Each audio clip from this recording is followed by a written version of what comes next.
Sego, it is Monday, July 23rd. I want to welcome you to Let's Talk Native on the LTN Radio Network. This program breaks all the rules for Native radio. No buffalo speeches, no mystic healing, no special Indian prayers. And we tackle the real issues facing Native people. We look back at our glorious and our grave history, a tough look at where we're at now, and a look forward to our ongoing battles for autonomy and our free and independent existence. Let's Talk Native is produced in association with Iroquois Promotions on the LTN Radio Network, streaming live from the Cattaraugus territory of the Seneca Nation, and simulcast on the Gwe, that's CKWE in Tandanega.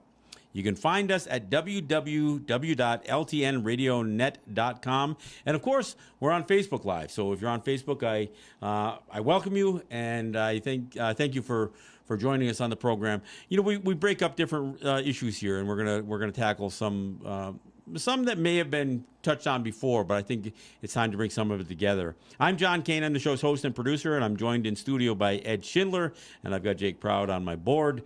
I also want to thank Kelly McMillan for the setup as our studio engineer. And we opened the show with Pure Fay doing Summertime, and we will be playing almost exclusively women's songs today, because that's what I want to talk about. I want to talk about women. I want to talk about women's issues, and not just Native women's issues, because the challenge that we observe. All of us, men, women, all of us, we observe, is the patriarchy, the control, the male dominance that exists in so many cultures, and even in cultures that may not have had male domination, they got influenced by it, including ours, and our Haudenosaunee culture, Native culture, where women were revered and were held in equal stature to men. Although we do have different roles and different responsibilities, the equality issue was not sameness. It was even there too. It was about distinction and about these very specific, not only the very specific physical things that women could do, like childbirth and nursing and that kind of thing, but some of the other very specific skill sets or temperaments and that kind of stuff that women had that men don't. Men, not just relegated to being, brute force, but that being one of the things that men certainly had in their chest, I guess, war chest. I hate to use that word in this case, but I guess it would qualify. So to talk about some of that, I think is important. Before I get too far into it, I've got to give a shout out. I did something that was kind of unique, and it doesn't necessarily fit within most of the dialogue of this show necessarily, but I got a chance to go out to the hometown that I went to high school in, and I got to participate in a class reunion. It's been 40 years since I graduated from high school.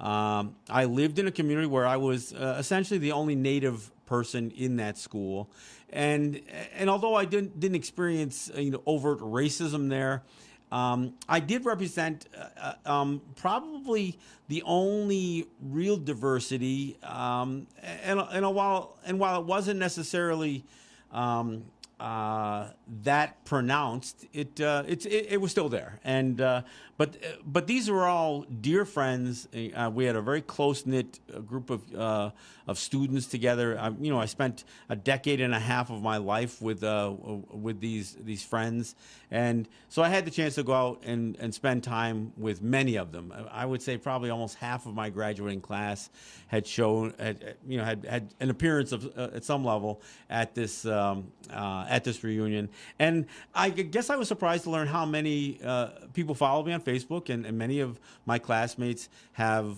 and do check out my show. So I want to give a shout out to my classmates, class of '78, and for some of you who are listening to perhaps for the first time because of this class reunion, I welcome you to my program, and hopefully everybody can gain something. This show, whether it's this show or the show that I do in New York City, is not. The whole purpose of this stuff isn't just to be a Native advocate. It's oftentimes about addressing Native issues, but also providing a Native perspective to issues that affect us all. So again, shout out to the folks, both the folks that I got a chance to see after 35, 40 years that I hadn't seen, and to a shout out to those of you who didn't have the opportunity to make it. So again, I know we're connecting a little bit more in social media, almost as a direct result of that. So I wanted to do that. All right. Look, I know it can sound, it can seem almost patriarchal that Ed and I are men, and we're going to talk about women's issues. So I want to address that right from the start. I'd love to have some women participate in this program. In my show in New York, I have an actual absolutely charming girl or woman, I should say. I don't want to say girl because that could sound sexist too. She's just much younger than me. A co-host who does represent not only a women's perspective, but because of her involvement even in the LGBT community, she is probably more diverse in some of in some of those conversations than I can be, at least from an experience standpoint. So. But be that as it may, it's Ed and I who are in studio. So, but I think these issues and these topics are so important that I do think that us two men are going to talk about them. You know, at its foundation, I think one of the biggest problems that women face is the idea of fighting for women's rights. And not just feminism in whatever definition of feminism you may have, but women's rights, women's security, oftentimes relies too heavily on men.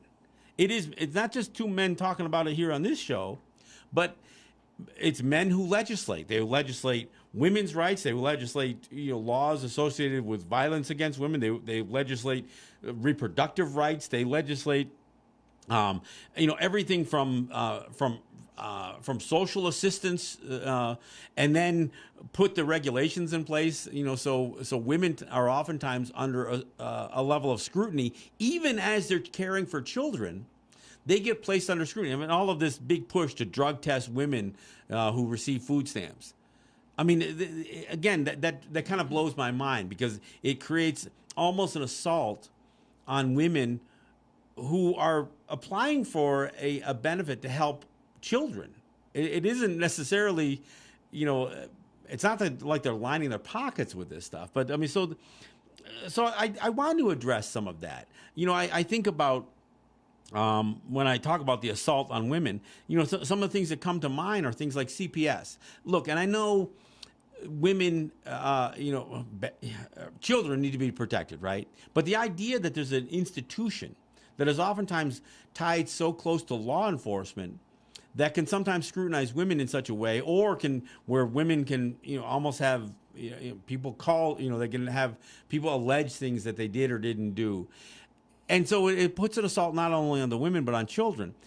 And oftentimes that whole idea of what that institution represents kind of loses in its vision what its real goal is supposed to be, which is to protect, that's what Child Protective Services, that's what it says. But that Child Protective Services oftentimes spends more time scrutinizing a mother or a family situation without necessarily addressing the real issue, which is supposed to be protecting children. It also oftentimes can lead to things like foster care or the removal of children without necessarily looking at the community and the support system, which again should come back not only to men but to other communities at large. When you call an institution that is not tied to your community, when you use these institutions that don't know anything about family or culture, and that culture isn't just about native culture, it could be the culture of a community, and what are the characteristics of a community, then you do place children not only in jeopardy, but now you've also flagged a woman who is a mother responsible for that next generation of our people, and you've besmirched them in a way that they may never recover it from an allegation or from perhaps a mistake or whether it's an addiction or whether it's a bad relationship, which is again another issue that ties directly to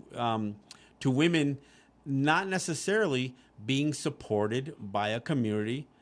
Look, we know we have family members who are quick to condemn our daughters or our sisters or our nieces or our cousins who are in bad relationships, but just scrutinizing and condemning a bad domestic circumstance is not the same thing as supporting our female loved ones who are in these circumstances.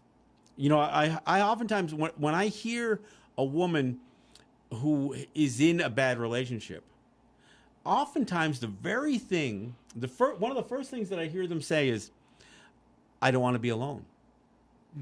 So they'll justify what the relationship that they're in because it's not always bad, and that they take these relationships because it's better than the alternative to them, which is being alone. Now, loneliness is not just about sex. It's not just about romance. Loneliness is loneliness, and this is where the families can step up to be to at least make sure that isn't the driving force for a woman to make not only bad choices for her but for her children and for her household. So I've got a bunch of things that I've written down here as it relates to women, and although I don't want to just talk about women's issues in terms of the problems that women have, but I also want to talk about the solutions, and this is where communities, and as far as Native communities go, I'll flat out say it right off the bat. One of the things that almost none of our communities have are birthing centers. So the first thing that we do, which is such so inconsistent with our culture that it's hard to put it in perspective. When our women become pregnant, they are going to be cared for in many ways outside of our community. The way this would normally play out within a Native community anyway, would the sisters and the aunts, and the female cousins would be a part of that process.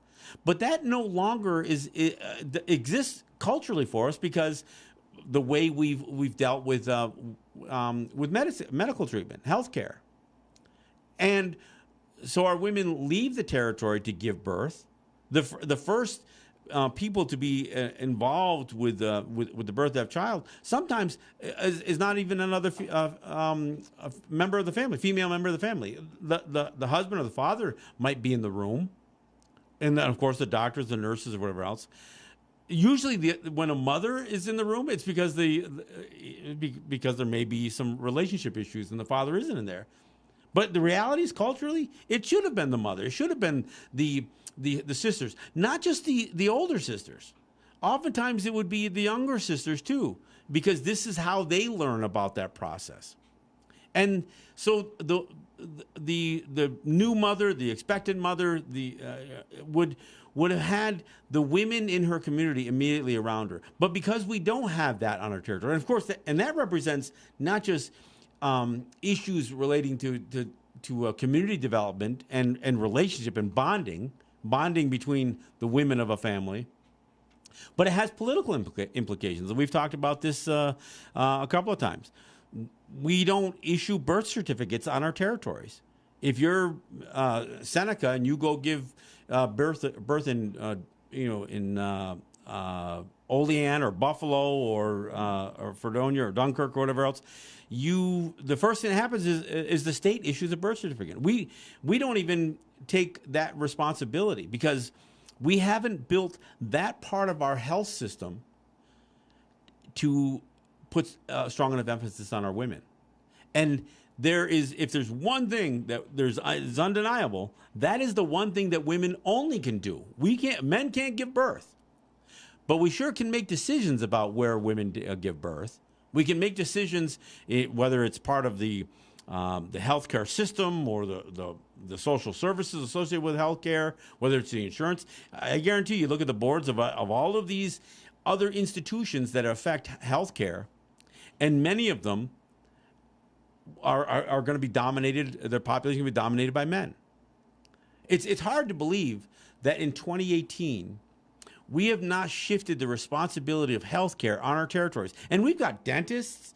We've got optometrists. We've got X-ray machines. Many of the territories are now getting dialysis, equipment. We've got all of these things, and I don't condemn any of that.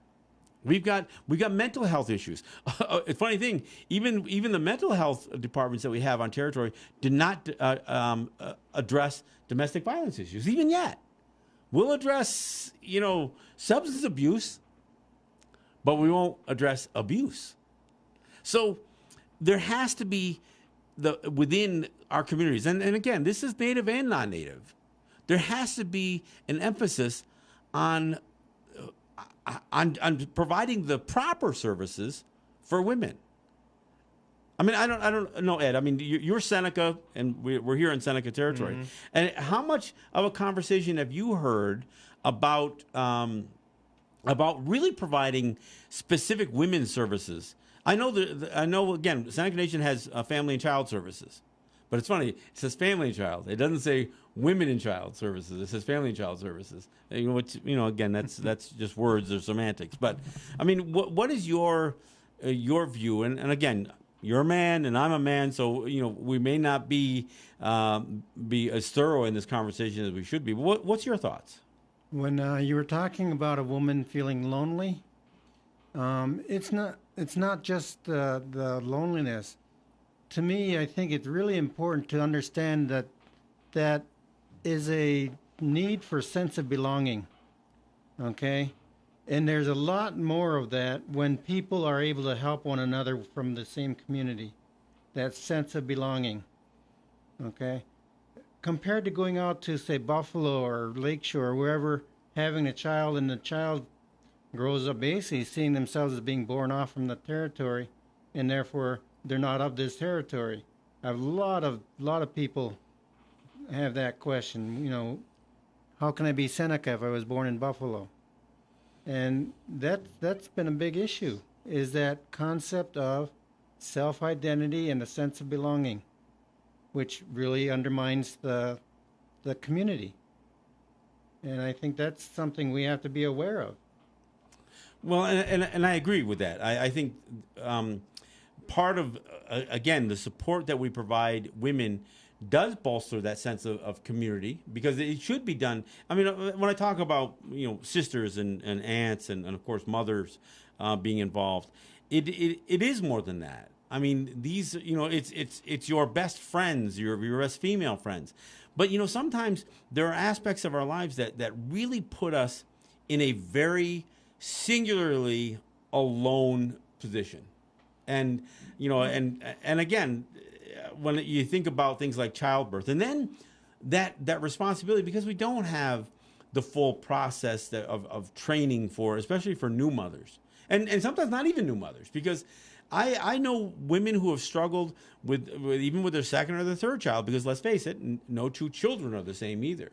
So having a stronger sense of community and having more of a support system, and although I am talking about the women's support system, it is the men have a role in this, because again, because we live in a society, even Native societies that have been so influenced by male dominance and patriarchy, if you will, that we do put the needs of women, we hold it secondarily in our thoughts. And I think that is a big problem. But and again, when I'm wearing my my murdered and missing and murdered Indigenous women shirt today, because that's an example. That problem, the problem of missing and murdered Indigenous women, and it isn't just exclusive to Indigenous women, but the problems of addressing domestic violence against women, it is still men who are controlling the decisions on how those things are dealt with. And whether it's a law enforcement issue, which it's not exclusively a law enforcement issue, it's about our tolerance. The whole Me Too movement is really based on how complicit, not just complacent, but complicit, especially men can be, about how how sexist we can be, how condescending, how workplace, not just workplace environments, but all of these environments within our community, even in places like church, that can be so condescending.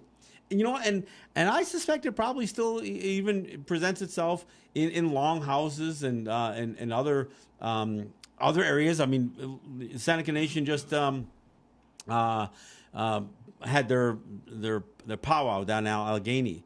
I've seen some of how the board, and I'm not condemning the Seneca Nation on this one, but I've seen how some of the boards and the committees operate even when it comes to social events. That again, there's not equal representation by women in some of these things, and even when there is, the one of the keys has to be is understanding that women have been oppressed for so long that even sometimes the women's voice today is not a strong enough representation of women's needs, because they have lived under this heavy curtain of male dominance for so long. I've heard women that sometimes make excuses for male abusers. I've heard women make it not just for their sons, even in workplace environments. I mean, my station in New York is struggling with a new producer they've just brought on that got kicked off of another radio station because of partially because of this Me Too movement, and because of not necessarily sexual harassment, but workplace environments that made women uncomfortable around him because of sexist comments, whether they were meant in lighthearted ways or not. But we see this, and sometimes women can be party to that. And I'm not saying that women are sexually assaulting other women, but they become defenders of it. I mean, the reason that some of this stuff could have existed so long on Fox News is because Fox News had created this stereotype of the pretty blonde on their show, and many of these women not only felt pressured not to speak out with their own circumstances, but they've also had the same pressure not to speak out for things that they witnessed that other people experience. And it's not just Fox News. Obviously, NPR has been, and many of the NPR stations have experienced this stuff too. We've seen, radio hosts and TV hosts and film producers, all kinds of people. But this exists across so many segments of our social lives, whether schools, whether it's like I said, churches or other social organizations. So, I mean, and so I say this because the Me Too movement isn't just about male abuse by men. It's about all of us being prepared to step up. And I think empowering women, just like I talk about empowering children, I think empowering women to be able to speak up. And when I say empowering, I'm not saying place them in sole positions of authority. That's not what I'm talking about. I'm not promoting matriarchy any more than I would promote patriarchy. In our culture, it is oftentimes referred to as a matrilineal culture. Now that isn't about where the power is vested. It is about how you determine your clan or your nation or your family line. When we say clan, we're talking about those 49 families that are a part of the circle wampum, and that it is that lineage is determined by your family is determined by your mother less than by your father. I mean, it's not to say fathers don't have influence on family. They certainly do. But in terms of that family line that represents the 49 families of the Haudenosaunee, that's determined by the mother's line. And now we get into a debate oftentimes about whether blood quantum should play a role, and at the same time we also seem to minimize the role of men in some of that family lineage, and it's complicated. It's very complicated, but. I think it is so important that men not just support women, but yield some of much of that decision making, especially decision making making that is directly a women's issue. It's hard to believe that you can have men ruling, sitting judges, men ruling about reproductive rights, not just abortion, but reproductive rights in general. I mean, it's something people have to realize, and this is across the whole United States, probably across a lot of Western culture, and that's that there are a lot of things which women have to deal with that men have no idea. Okay, we're talking health care. That's what we're looking at. Now, health care doesn't exist only for abortion. It doesn't exist only for birth control. Those are parts of it. But there are other things which men don't even experience that women do. And therefore, it's part of their health care to be able to go and find the services to take care of those things.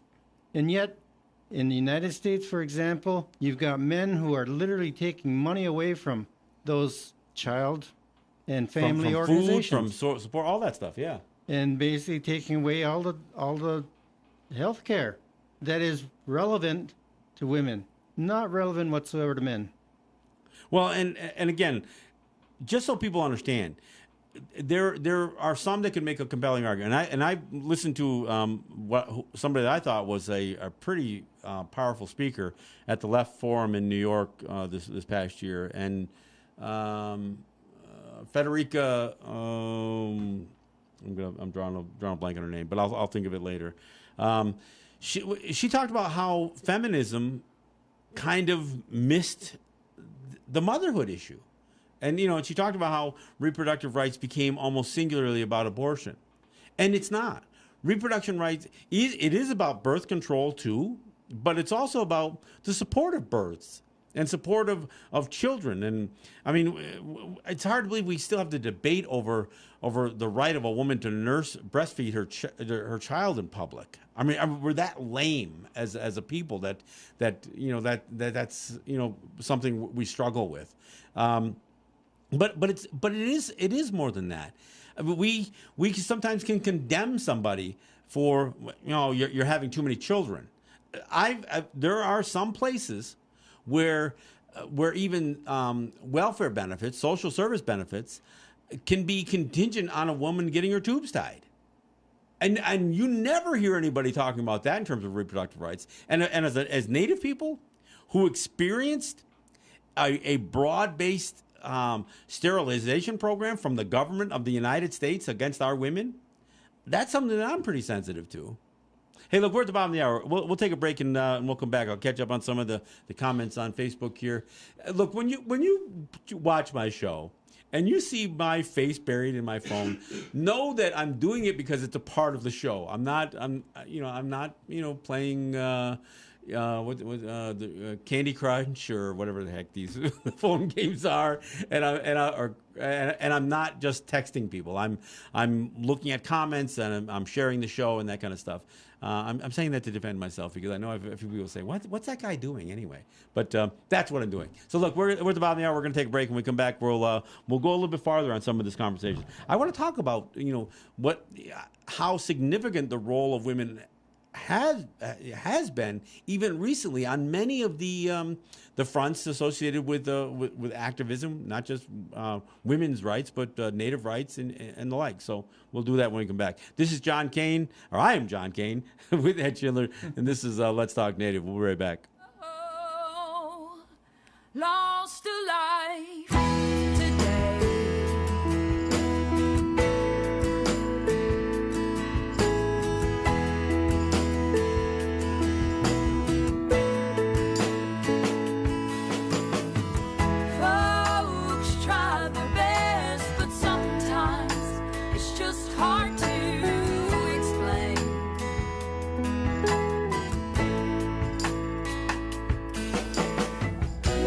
Strip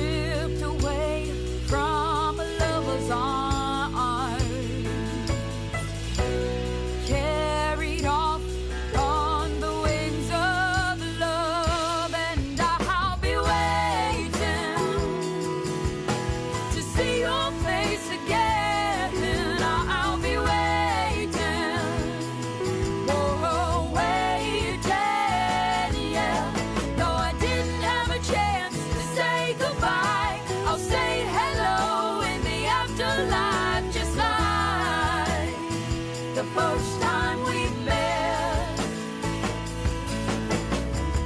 Sometimes I wish on a falling star, and I wonder how high up you are. Thinking to myself, oh, it feels so nice to believe in another world. And I'll be waiting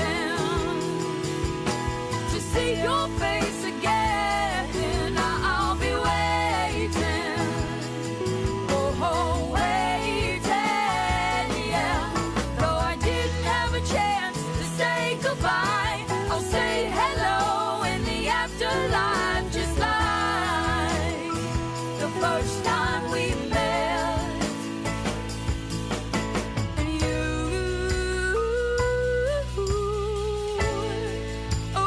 give me the sweetest memories. And you'll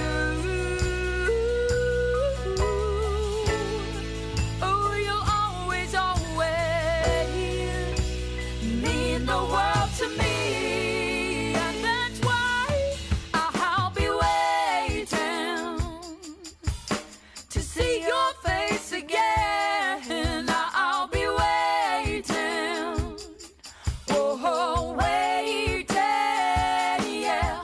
Though I didn't have a chance to say goodbye, I'll say hello in the afterlife, just like the first time we met.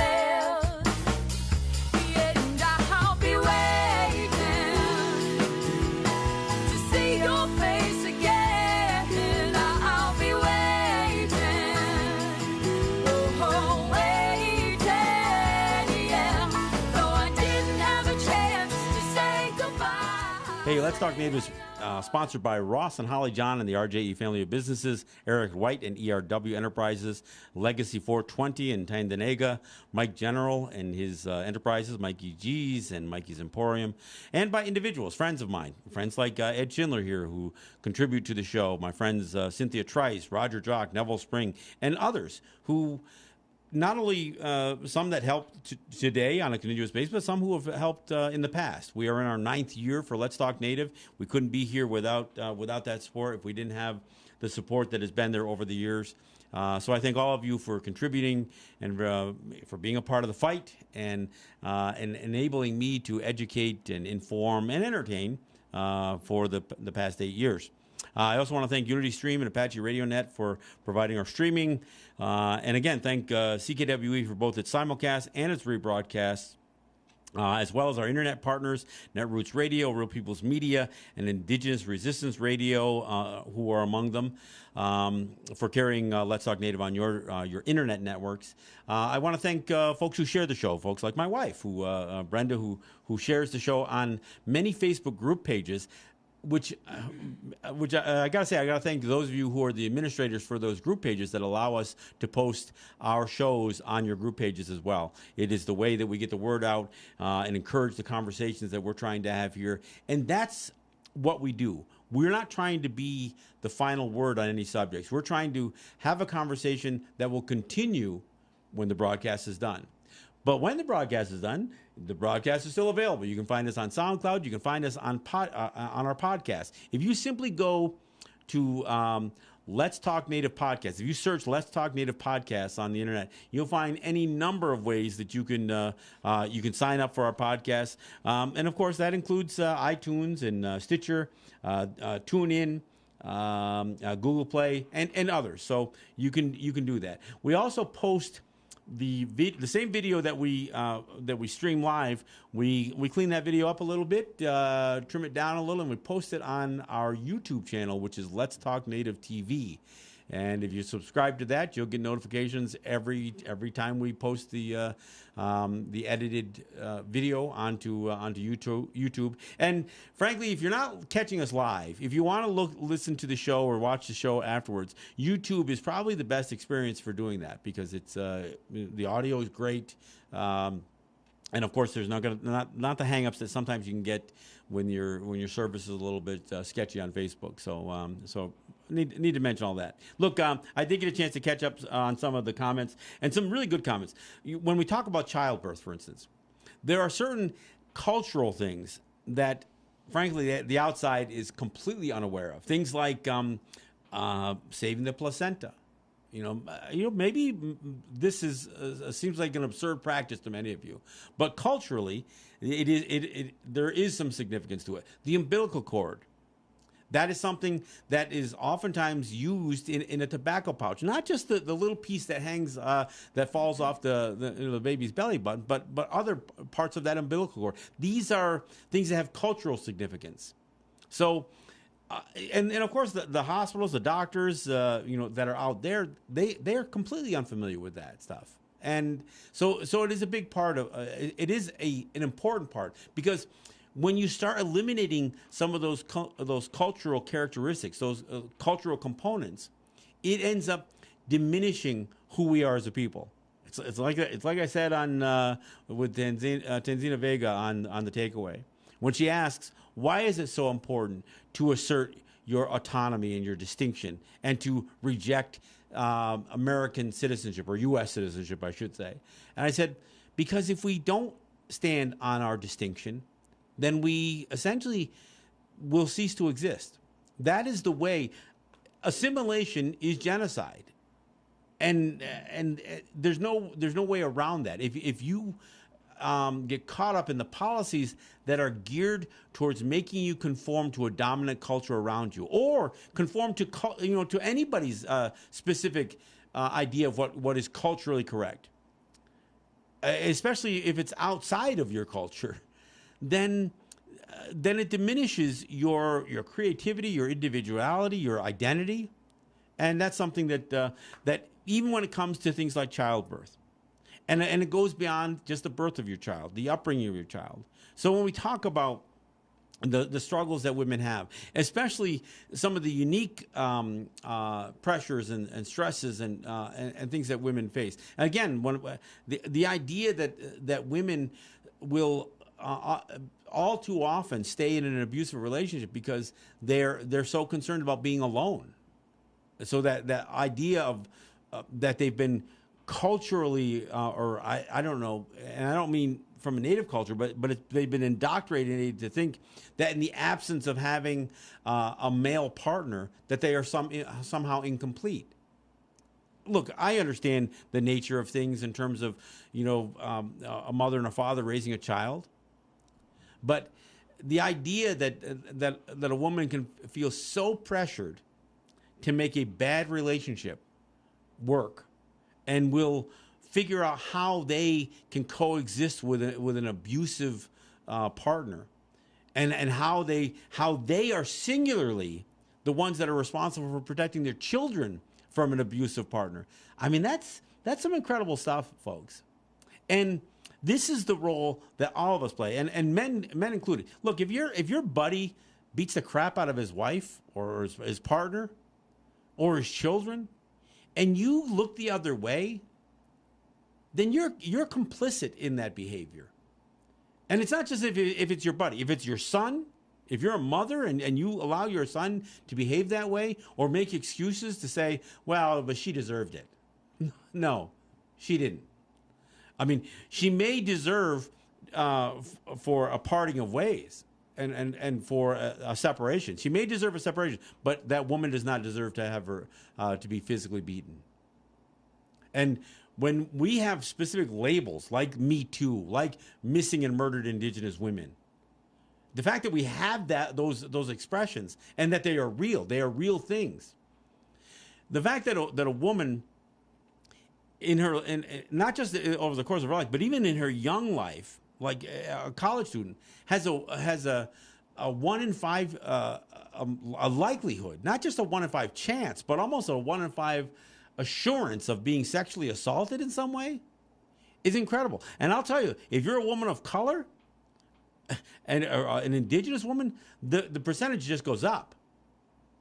I have heard in some places where there's a 1 in 2 likelihood of a woman experiencing some sort of sexual assault, either as a child or as a a prepubescent teen.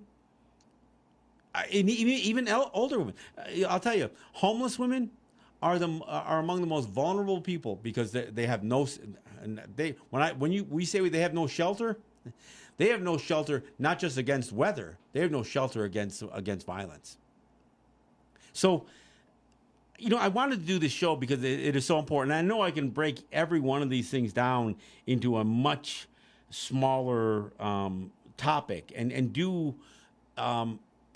Do a full hour show on missing and murdered Indigenous women, and I have and I will continue to do that. But the whole idea, that the women oftentimes are blamed, they become, this whole victim shaming and victim blaming for sexual assault. Yeah, and look, I agree, I will agree that we do have a responsibility to try to teach not just our young men about what is acceptable and what's not acceptable, but I also think we do have a responsibility when we're raising our daughters to at least try to encourage them to conduct themselves in a behavior that does not place them in jeopardy. And I know is that fair? Is it fair to tell a woman, well, you've got to do this, this, and this because otherwise you might get raped? No, it's not fair. I mean, the fact that we live in a culture that you have to amend your behavior, and I'm not just talking about walking around naked or anything else, or even being that you have to be less attractive. You can't be too attractive, and that's different than saying you have to be, you can't be too sexy. Which oftentimes men equate that idea of being sexy and being attractive as the same thing. But I mean, to hear those words said over and over and over again, it's just an indication of how screwed up society is. And we have to step up. We have to step up. And I say we, I mean men, I mean communities. We need to do more to ensure that our women's the security of our women is what it should be, what it needs to be, because we fail as a society, and regardless of which culture you're a part of, we absolutely fail as a society. I know I've talked about that expression that oftentimes is alleged to be an African proverb, and I say it's one of ours as well, which is that it takes a village. I'm sorry, to raise a child. It clearly takes a woman to raise a child, but it takes a village to raise a child. Well, I'll tell you, it takes an entire village to really provide not just security for a community, but security for women. And we need to ensure that women's mental health is not only flagged when it becomes so flagrantly damaging to not only to the woman but to a child or to a family. We should have better relationships with the women in our family and the women in our community. And in the absence of that, we fail as a society. We fail as a community. We fail as a culture. Again, when I think about how we teach about Native history and Native culture, we oftentimes teach it as if it was something only in the past. We hear about it all the time. When you're going to learn about the Haudenosaunee, you're going to learn about us as if we don't exist anymore. You're going to be taught about Native culture always in the past tense. We almost never teach about Native culture in a contemporary context. And you know why part of that is true? And why that is? Because we're ashamed. It has to do with that thing I talk about in terms of cognitive dissonance. There are many of us as Native people who are living lives that we know are inconsistent with our cultural upbringing, with our values. But it's not just Native people that are experiencing this. Many people are living lives that are completely inconsistent with their values. I don't know if you want to weigh in on some of this, but please do. The thing that I think really exists within the Haudenosaunee, okay, is the ability to communicate. It was in the past, it was one of the main things that people learned. And you communicated about all kinds of things, okay? And you communicated from when you were a child, not when you grew up and graduated high school or whatever. You learned to communicate from way back when, whether it was learning how to sing, whether it was learning how to dance, whether it was learning how to speak. All of those things are ways of communicating. And today, people have to start learning to do that. Because the first and foremost one you have to learn to communicate with is yourself. If you don't learn to communicate with yourself, then you don't have much chance of communicating with others. Well, and by communicating, you mean really becoming in touch with your own needs, your aspirations, and all of that stuff. Because if you can't understand what your own needs and goals are, that becomes the first layer of that communication. Yes, the being able to listen to yourself. Your heart. What are you really thinking?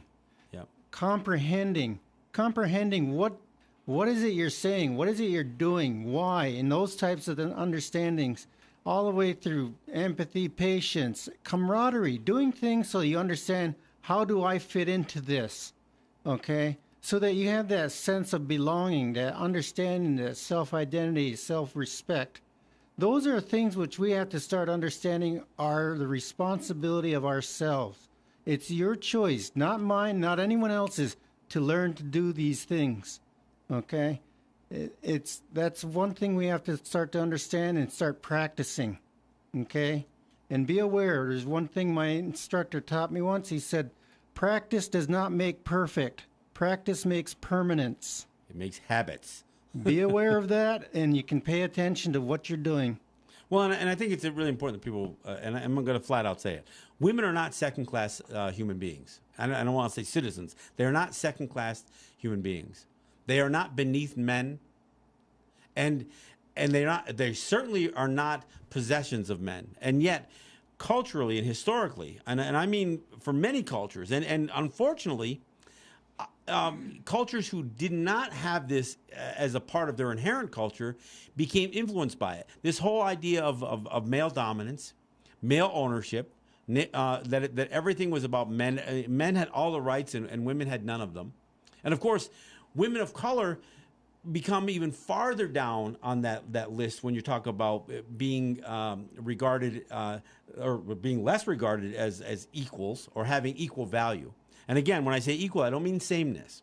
I'll flat out admit, I'm not a big fan that the feminism attributed so much energy into women in the military.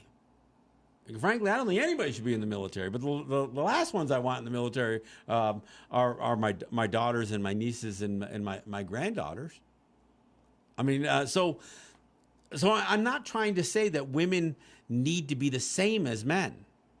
And I'm not saying that women can't do many of the same jobs that men, if not all the same jobs that men can do. I mean, women can't be sperm donors. Okay, I'll take that one. But to be clear, that's not, equality is not sameness. And to suggest, well, women are not equal to men. Look at how powerful men are. No. Until you can carry a child for 9 months, you know nothing about power, as far as I'm concerned. But no, I think we really do need to put a much stronger emphasis on equality not being sameness, but having very specific, not just attributes and rights and responsibilities, but certainly rights and responsibilities. But I think that's what we gets missed in all this. And part of it is because there has been this notion of subjugation and ownership. I mean, look, men have treated women as a possession, and have objectified and continued to objectify women today. This isn't just, a holdover from the past. This is something that is done every single day. This idea that, think about, Madison Avenue marketing and the way things. I mean, we talk about the what people call the seven deadly sins, right? Many of those are often tied to the subjugation of women, and I'm not just talking about lust, but envy. Many of these things, vanity. All these things get tied to this idea of men subjugating women. So, I mean, I think this is something that we all have to take some ownership of. And I'll tell you, I have daughters and I have granddaughters. So this isn't something that I'm speaking of hypothetically. When I talk about my involvement in even in what I think, who I think I raised as very strong, strong-willed and strong-minded women, it's very easy to see even your daughters that you think you've put so much of this into in their upbringing, both me and my wife, to find them once they're outside of the home or even outside the community. And now all of a sudden they're being exposed to people who don't share those values, and then they're compromised with where their place is with their husbands or their boyfriends or their workplace and that kind of thing. We can't protect our daughters forever, but we should always, as men, have a responsibility to ensure the security of women in general, not just children. Not just young women, but all women, and getting back to a little bit of this notion of how we teach culture in schools, for instance, which is really quite terrible on so many levels. But one of the first things, anytime I've ever heard people talk about the Haudenosaunee, we'll hear this conversation. Oh, that culture, they revered women. And of course, then they misspeak. They'll say things. They were a matriarchal society. No, they weren't. Matriarchal makes it sound like the women possessed authority. The thing that was unique about our culture was that authority was never vested in anybody but the individuals as a group authority, a group power. No individuals were authorized to have power over other people. They may have been authorized to carry the voices of people, but that's about it. But so this miscommunication and this idea that we revered women, I mean, even when you talk about the revering women or the reverence of women, it makes it sound like you put them up on a pedestal. No, we wouldn't even have to have a conversation about revering women and honoring women if women weren't so dishonored and unrevered in the dominant culture around us. So it's only this reverence for women that we have by comparison to the way white men treated their women. I mean, I think, yes. But yes. It isn't that we place them above us. We valued each other. Men didn't just value women as a possession, but as a community, we had equal authority because we all had a voice. We had equal authority, and we had shared responsibilities, and we had distinct responsibilities.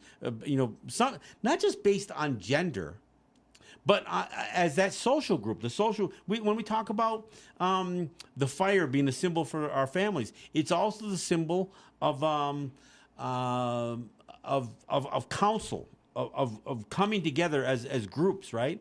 So we talk about there being a fire for a clan. Or a fire for perhaps a medicine society. But we also know that we respected the idea that there was a men's fire and a women's fire. Because women were oftentimes, and I don't want to even say bestowed, because women were the ones who bore children. And we always viewed certain things like land as the land of when people talk about ownership. Although there wasn't a strong native concept, but when we did evaluate this idea of who was for whom, we always viewed that it was for the unborn children. We had certain responsibilities in this life to ensure that the rivers were maintained for the unborn, that the land was maintained for the unborn. So oftentimes we would bestow a certain amount of responsibility with the women because they were the ones who were going to produce those children. Not all by themselves, but they did the bulk of the work, folks. And so this idea of certain responsibilities, and especially environment, and that's why if you look at the environmental movements, especially in Native communities, they are women are very strong in those things because that's tied culturally to the responsibility that that women had to ensure that future generations would have clean water, would have clean land, would have clean air, and would not see the land desecrated. And again, when we call what we refer to as the earth, we refer to it as our mother. And there's a reason we put such a strong emphasis on the female gender and the responsibility and again that reverence to things like the very ground that we walk on.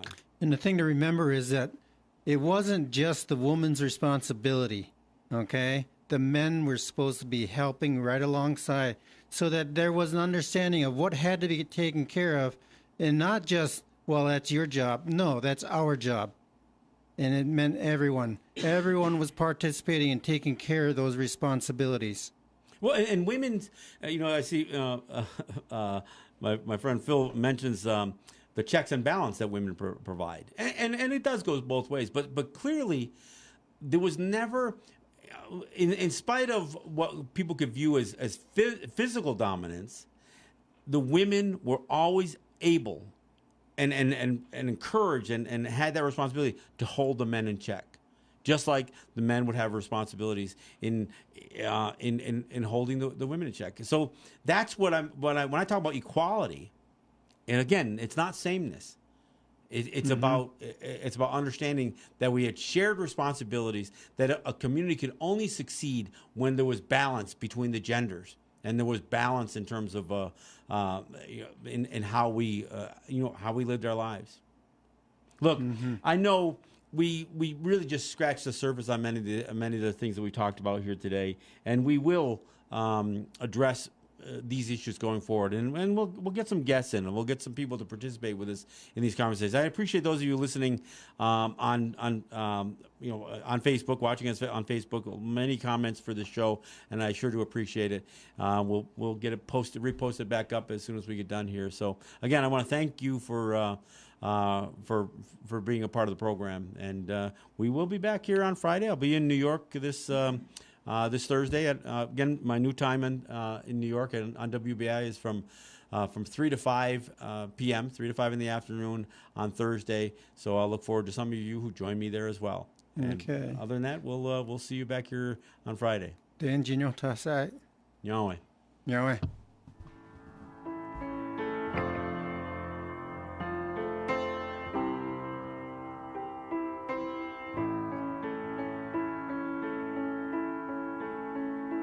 In a race against the sun, make the most of my day, rising bright and early.